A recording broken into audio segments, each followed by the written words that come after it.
going to tell you that I'm going to do a movie with Kurt Russell, Steve Buscemi, and Peter Fonda. Mm-hmm. Are you going to say it's good or bad? Just off of those lists right there. Well, we're going to throw Pam Grier, and we're going to throw in one of my fanboys, Bruce Campbell, who looks more like Bruce Jenner in this. Post-op. Seriously, he does. Doesn't he? The hell is that? They called that one. I think they based his look. I read where they based his look on Michael Jackson and Siegfried and Roy. Yeah.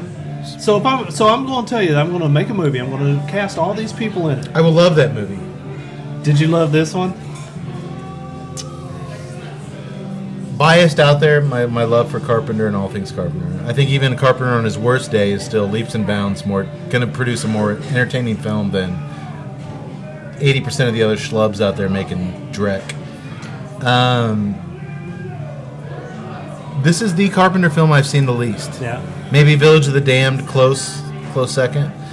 I was not excited about revisiting this film.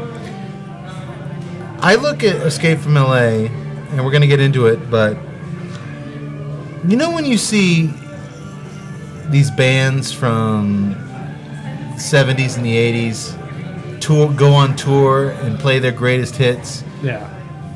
That's a good analogy, man.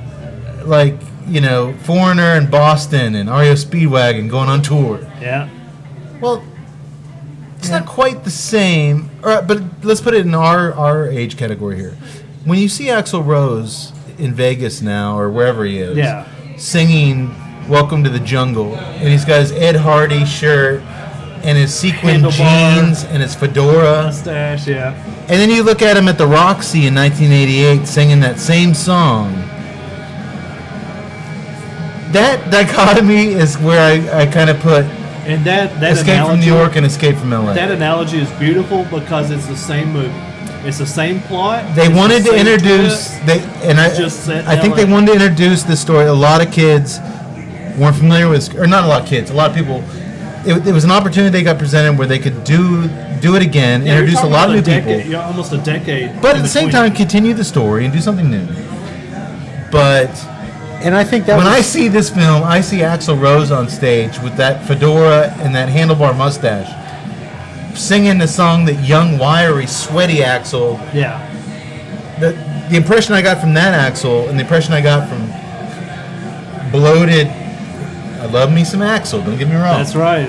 He puts him in his top 5 male entertainers of all time. No, male vocalists. Male vocalists, yeah. Yeah. Entertainers, you got TT Boy, you got John. You got a lot of other stuff going on.